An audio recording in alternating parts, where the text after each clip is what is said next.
Welcome to the Podcast Discovery Show, the podcast that's about other podcasts.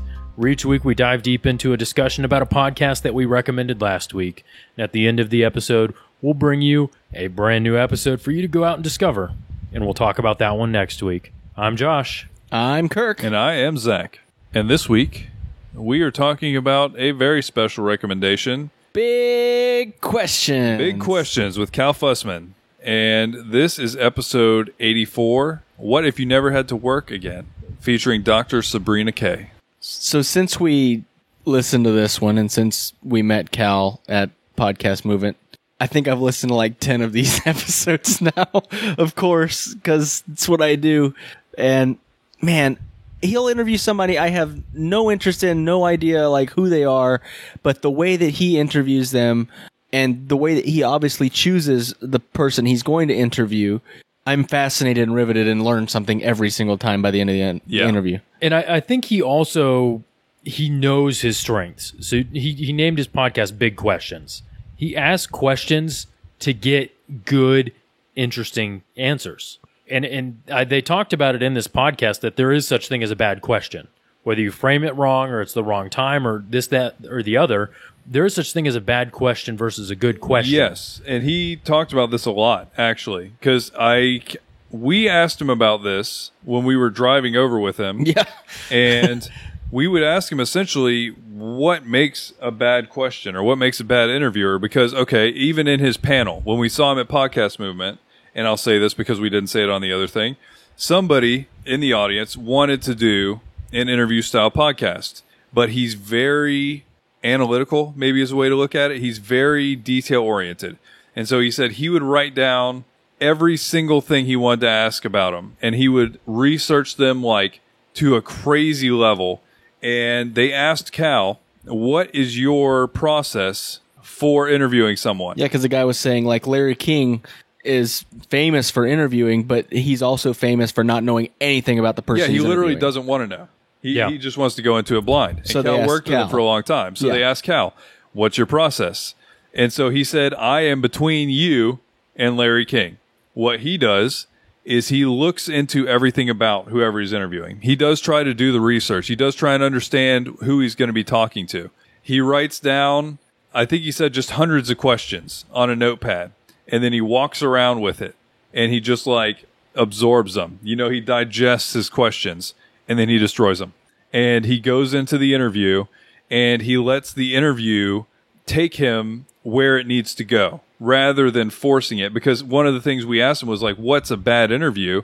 And it's people that aren't responding to what they're hearing. It's people that are just asking questions that don't have a purpose. The thing that stuck with me is he's like an interviewer that doesn't listen because they're so worried about their next question.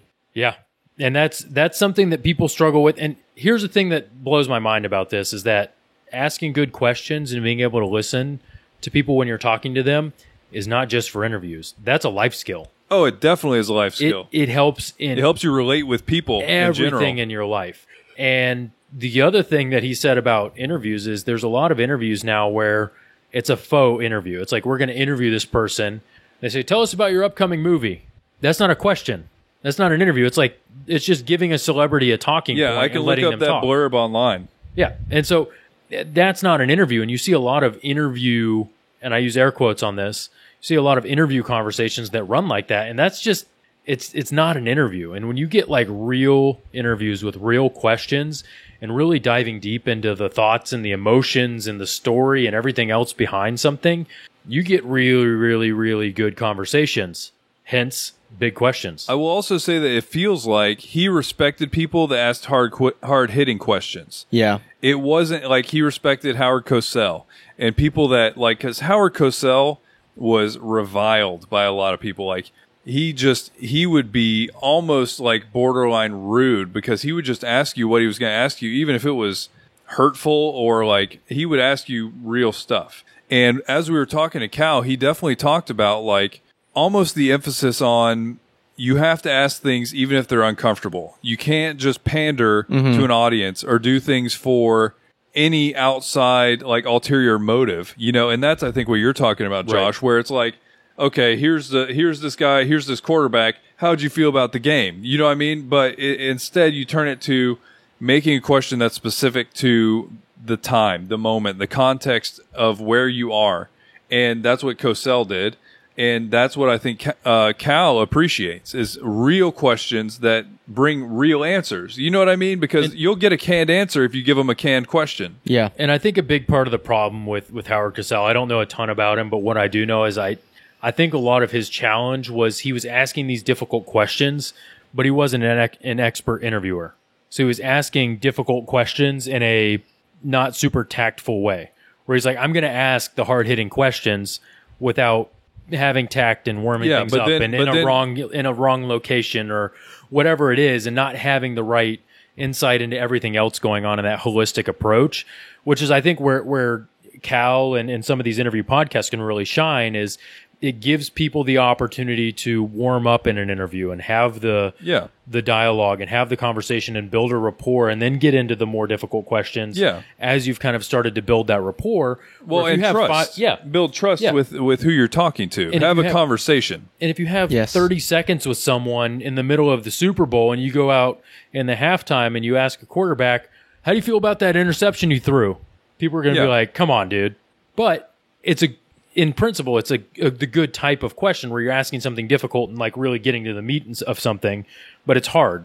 So I'm sure that's why a lot of people disliked Howard Cosell, and it was probably bracing against everyone else was throwing layups to people, and he went in and asked hard questions. No, but people weren't ready for it. But then enter Cal Fussman, where he splits the difference. It's not that he is a hostile interviewer. No, you know, it's not that he is seriously the nicest guy. Like, We had the greatest time. If you want to hear more about it, we put out a bonus episode where we talk all about meeting Cal Fussman.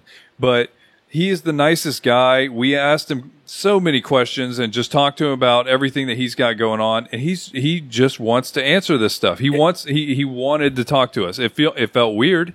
It felt weird that somebody that's of his caliber wanted to talk to us at all, but he did. And it's I do not like compare him at all to anybody who's like a hostile or anything like that, but he just tries to find things. Just a real answer, something real. Mutual trust of something that's true. You know, not something that's canned, because, okay, the easiest way to think about this for me was if you watch a Hollywood press tour, those celebrities, when they're making a movie, they have to go talk to 50 different reporters about the exact same questions. Tell us about the movie. What was it like working with Brad Pitt? You know what I mean? Like, they just ask the same exact questions, and it becomes canned. It becomes just repetitive, and they just say the exact same thing every time. But then what happens if somebody asks you a real question, or if somebody starts you off with like that stuff and then asks you about something that you're passionate about, and then just kind of starts to dig into who you are? Then you get a real interview. You get something that's better, and that is what Cal Fussman is so good at. One of the old kind of sayings that they have is like, you never want to meet your heroes because you're going to realize they're not what you think they are. I feel like that is not true with Cal. Like, we met him, and he just seems like a really genuinely awesome guy. And he seems very, very honest in everything he does. And it's really great to see someone, and I think this will segue into one of our talking points about integrity, where it's like, you hear him interview, you hear how he interacts with people, you hear what he's saying, and he truly seems like that person to his core when you meet him. Yeah. There's no like, oh, he's not actually like that. He's kind of like this other type of person, or this, that, or the other.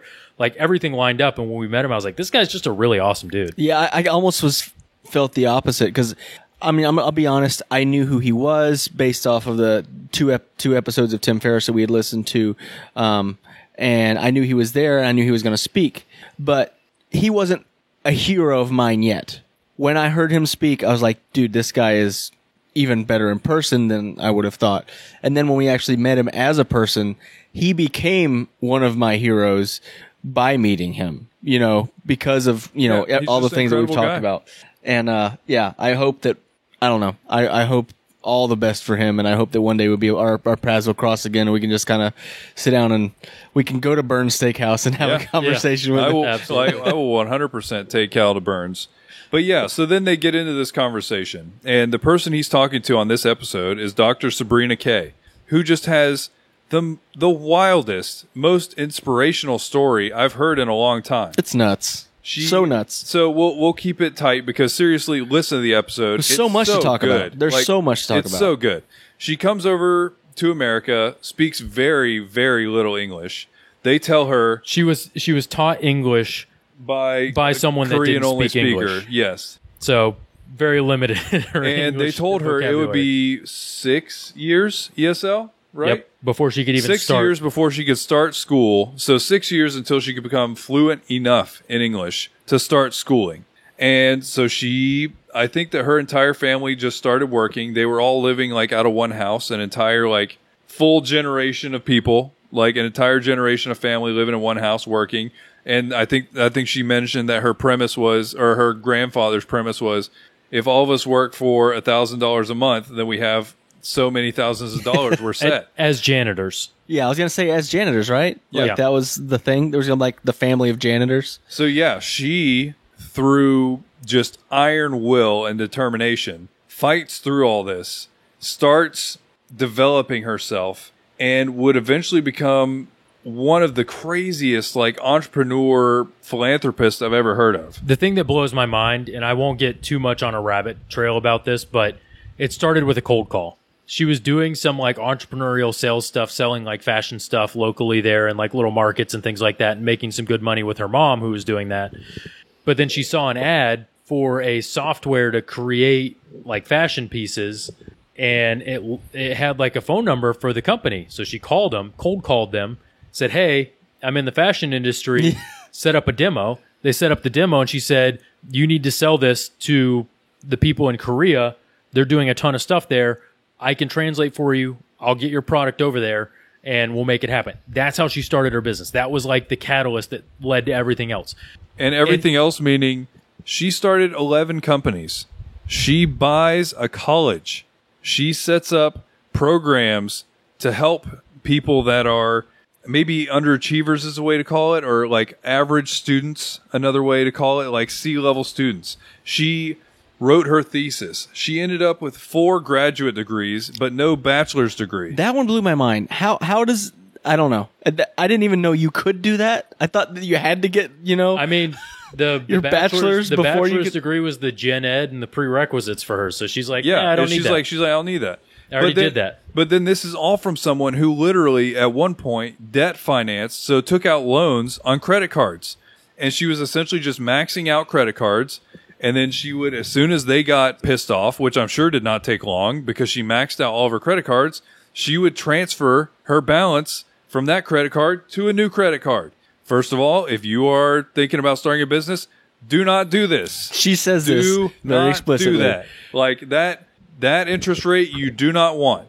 And so she took just major risks and just was so inspired and passionate about succeeding that it's just crazy inspirational to hear her story. And my whole point of bringing up the cold call is that I feel like sales in general kind of has this connotation of like door-to-door refrigerator or vacuum salesman, of like knocking on your door like, "Want to buy a vacuum?"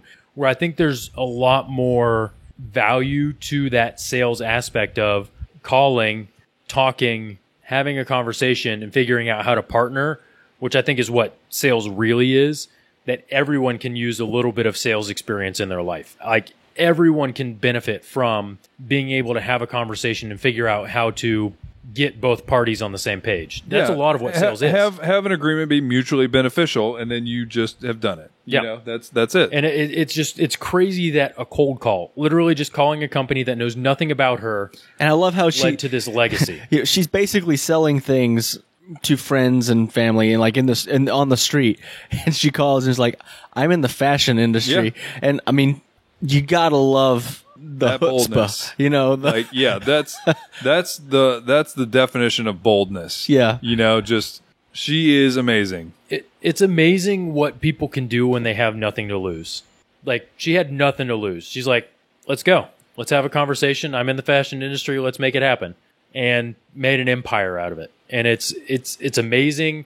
It shows it's the American dream in a lot of ways, where an immigrant comes over, barely knows any English, and through sheer force of will and entrepreneurial spirit is able to create a legacy in an empire here and then help a tremendous amount of American people. And so she started talking about, and Cal like asked her, like, did you know that you were becoming very successful? Like, because she's telling the story of how things went, and he's like, did you know now that you were successful? And she's basically like, no, like I was just working and working hard. Like I just was working. That was it. Like that was what I was doing, to the point where like once she kind of looked back, she kind of had this like imposter syndrome, because she realized technically how successful she was, but she's like, how am I? There's no way. Like I've just been working. You know, she kind of had this. Yeah, and if somebody at her level has imposter syndrome, I am doomed to always have it. Like, Yeah. because, and I think it's something, I don't think it's a bad thing to have it, you know, because it forces introspection. Like, it forces you to try and understand why you're feeling that way, what makes you feel successful. You know, all of these things are questions that you have to ask. I think it can be a good thing or a bad thing. It depends on if it hinders you from continuing on what you're trying to do. Sure. So her big thing for imposter syndrome was that she didn't have the nitty gritty and the details of how everything was working. Like, she talked about a conversation where they were talking about multiples of EBITDA, which is earnings before interest, tax, and amortization for anyone that's not involved in a business environment. Yeah, didn't know. And so she didn't know what that meant. So she was in like a meeting selling her company, and they're like, multiples of EBITDA. And she's like, yeah, multiples are good. And just like fudged it. And so that's where she was feeling the imposter syndrome, where she's like, I've built this thing. I know it's valuable, but she didn't know all of the details of why it was valuable. And that's why she embraced the learning and the PhDs and everything else so much, was to kind of basically close the loop on like, I've done this, but let me figure out how I've done this and why I've done this and the nuts and bolts behind everything.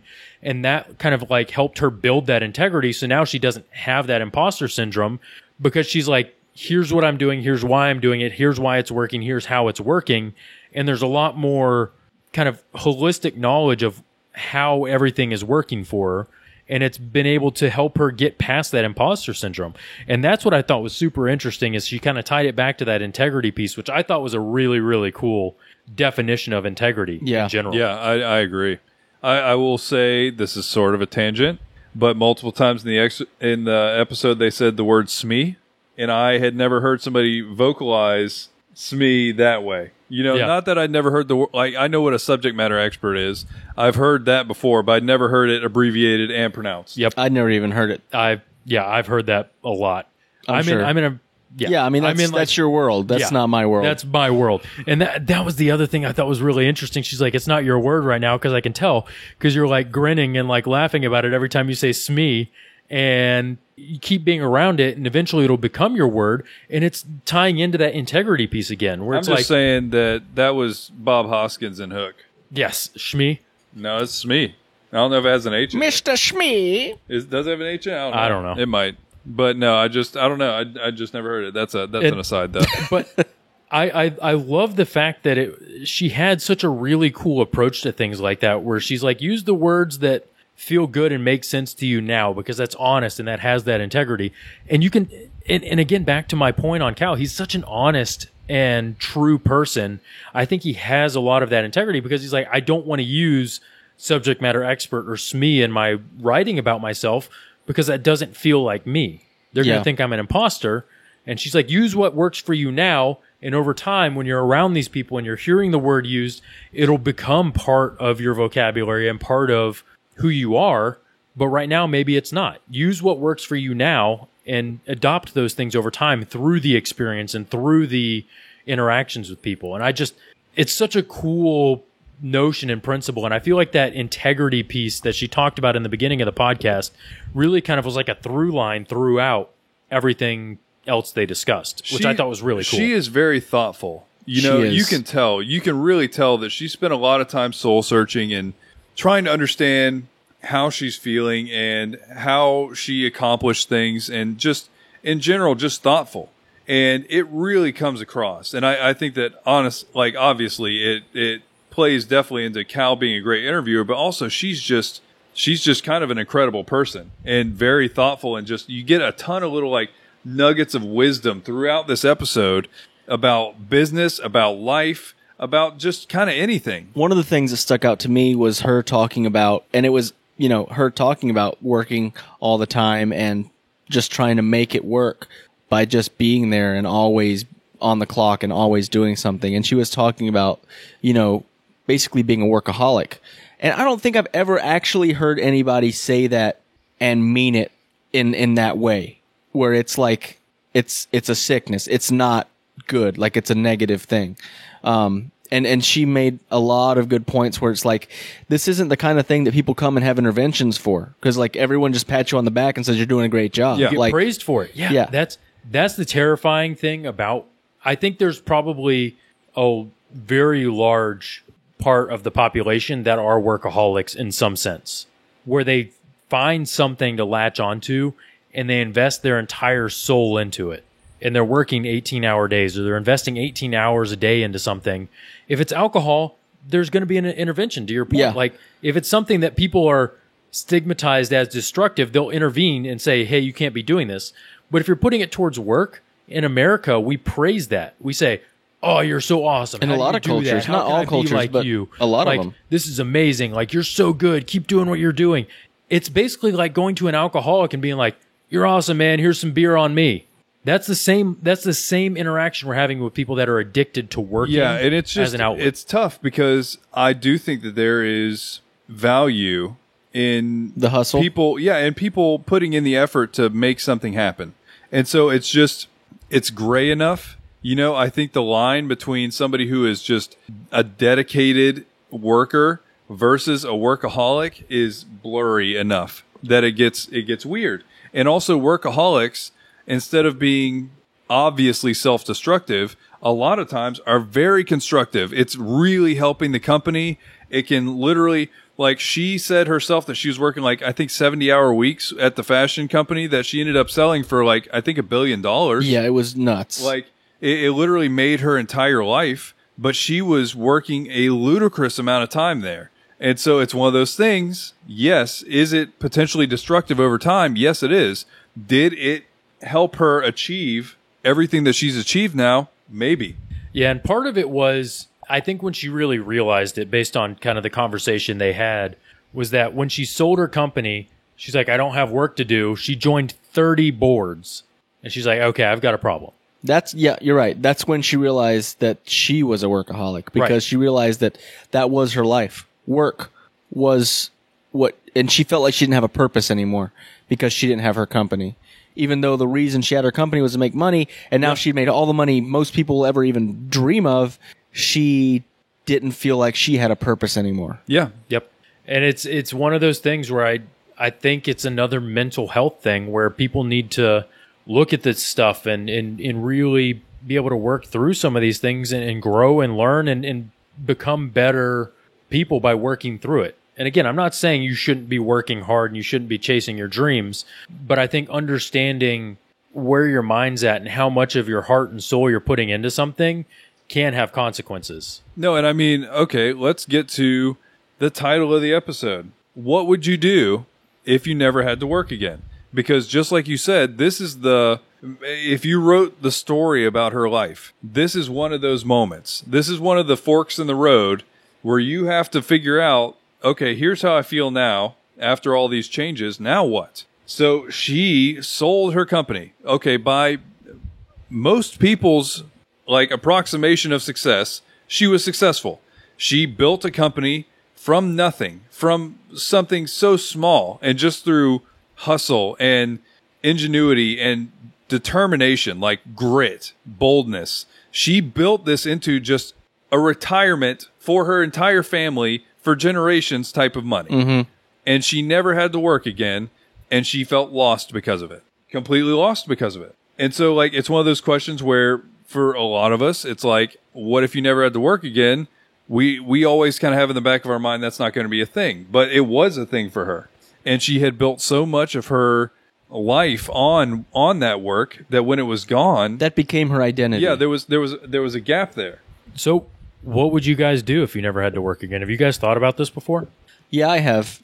I've more done the whole fun thing with if you won the lottery. If you won lottery and you didn't.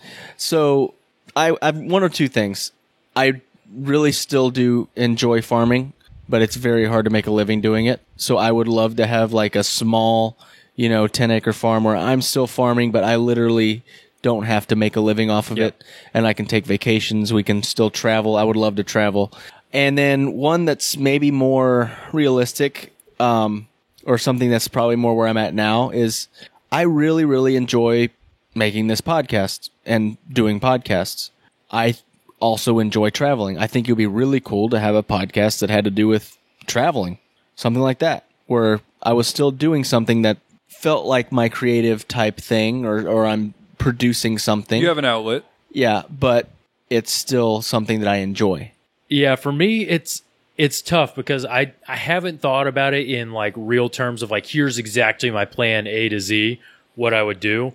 But I think the big things for me would be, one, I would be voraciously learning. So it doesn't have to be like valuable learning. Like it could be like just going and spending time learning how to protect endangered species, or working in the educational system and how to improve the educational system. I think a lot of things would probably tie into how to benefit and help humanity overall. Anything that I could do there.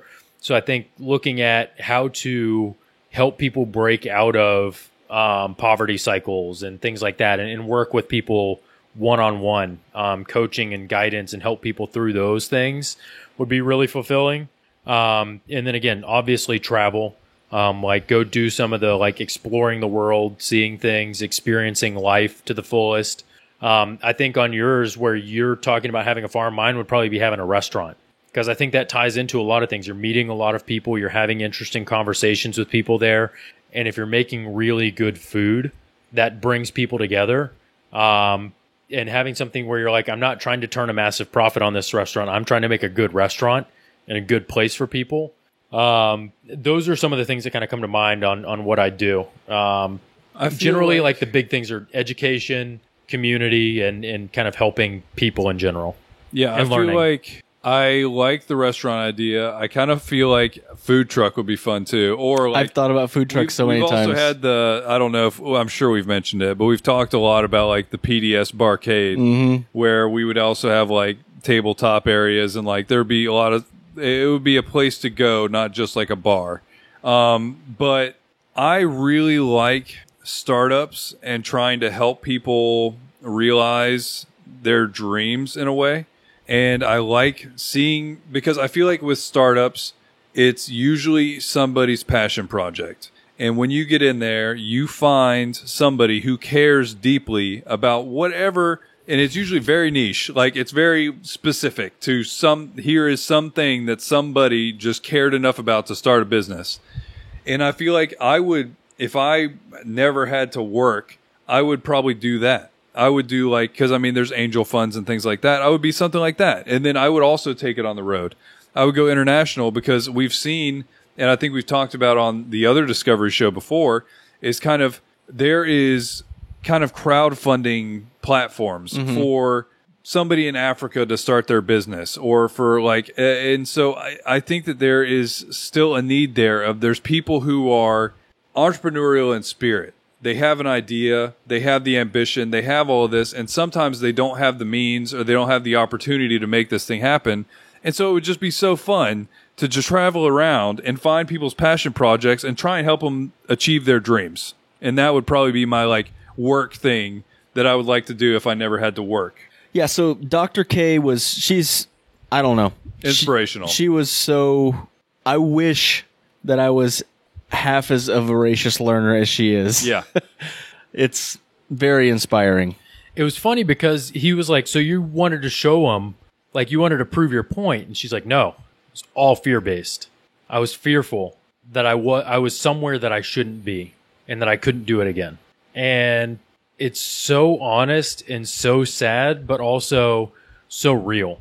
It makes it relatable. Everybody's been there where you're worried that you're not good enough. That's so relatable. That's so human. We've all been there. Yeah. And so it's just, for her to get like this real, it says a ton about Cal and how he's able to build trust with who he's interviewing. It says a ton about her and her integrity by her own definition of being honest and true to herself. Like, it's just an incredible podcast. Absolutely great. Cal's great. Dr. Sabrina K, absolutely amazing. You guys should all check it out. So before we go to next week's recommendation, I want to recommend a book. So I know you guys have seen the movie, but have you ever read the book Jurassic Park by Michael Crichton? It's Crichton? Yeah, Crichton. Yeah. And I have not. when we're saying read, we're talking about reading with your ears.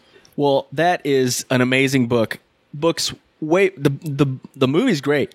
The It first is. one in particular. Classic. But the book is really good. I was really surprised with how much science they went into. I was extremely convinced reading that book or listening to that book that we could do this. We could make We can make dinosaurs. this happen. We can do this right now. But so we are affiliated with Audible, so you would be able to listen to that book for free on us if you just go to audibletrial.com/PDS. Yep. Link is in the show notes. Just what that means, that easy. if you never have found show notes or think you have to go online to find them, you don't. You don't. Go in your podcast catcher, the thing that's playing this podcast right now. Go in there. You can hit a button and it'll show you the show notes. You can click that link to Audible. You can sign up. Take you 30, 45 seconds. Sign up. Start listening to Jurassic Park right after this episode. And if for some reason you don't like it, you just Cancel cancel it before the end of the month, and you're out $0. Free trial on the PDS. And you can definitely listen to Jurassic Park by the end of the month. Yep. That's a PDS guarantee. That's a PDS Josh guarantee.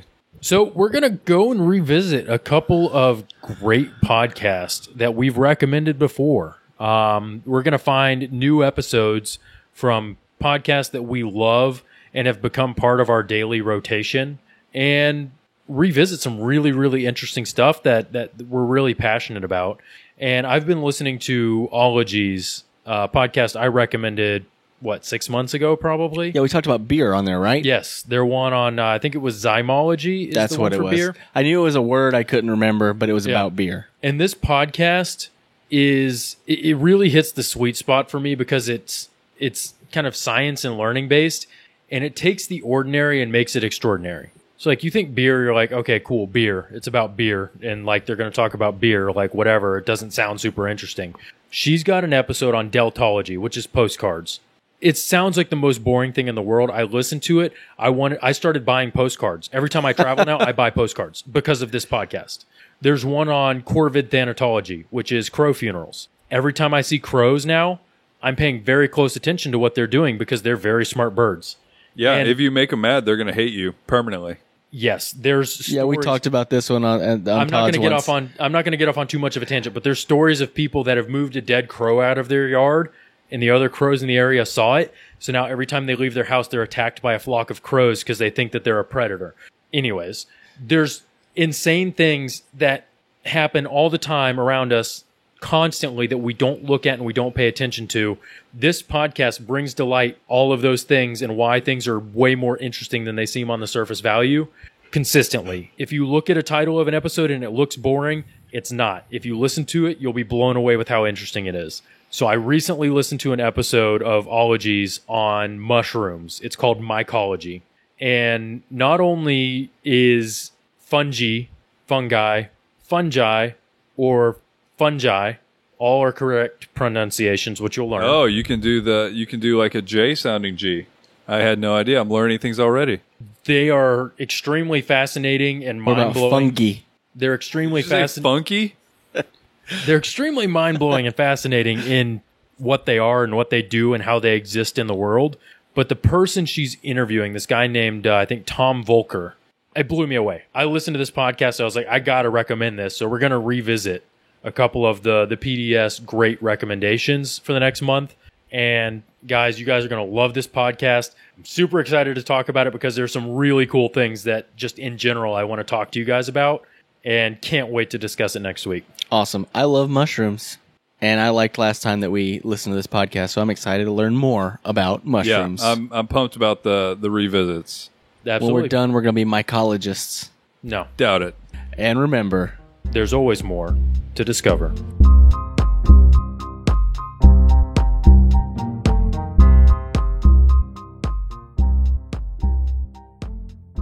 Thank you for listening to the Podcast Discovery Show. We have a few things we'd like to tell you. First, we would love to hear from you on Twitter at the PDS Official, or in our Facebook group, the Podcast Discovery Club. Secondly, leaving a rating or review on iTunes helps tremendously in giving us visibility and also visibility to the podcast that we recommend. You can also check out our Patreon page to get exclusive bloopers, old episode archives, and other exclusive content while supporting the show. Finally, seriously, get in touch. We'd love to hear from you about what you love about podcasts.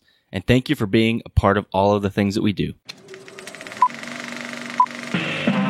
This was a podcast from the Podfix Network. You can check out more shows like it at podfixnetwork.com.